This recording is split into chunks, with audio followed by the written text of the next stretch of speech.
परंतु जेव्हा दुःख येतं तेव्हा आपण नामस्मरण जास्त केलं पाहिजे. कारण दुःखामध्ये जरी आपण स्वामींचं नामस्मरण केलं, प्रारब्धाचे भोग सरणार नाहीत, परंतु लढण्याची शक्ती नक्कीच निर्माण होते.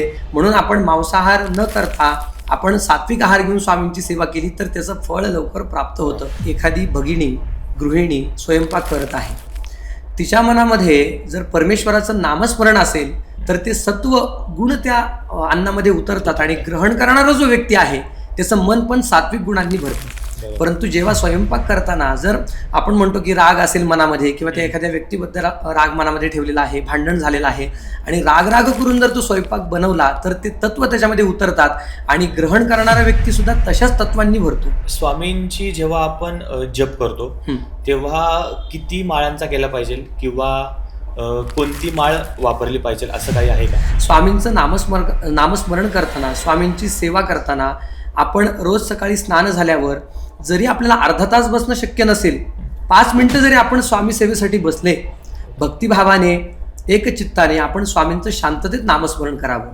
नजर लागते किंवा भूतपिशाच्या असं काही गोष्टी होतात तर ते स्वामींच्या सेवेने याचा त्रास मुक्तता भेटते का?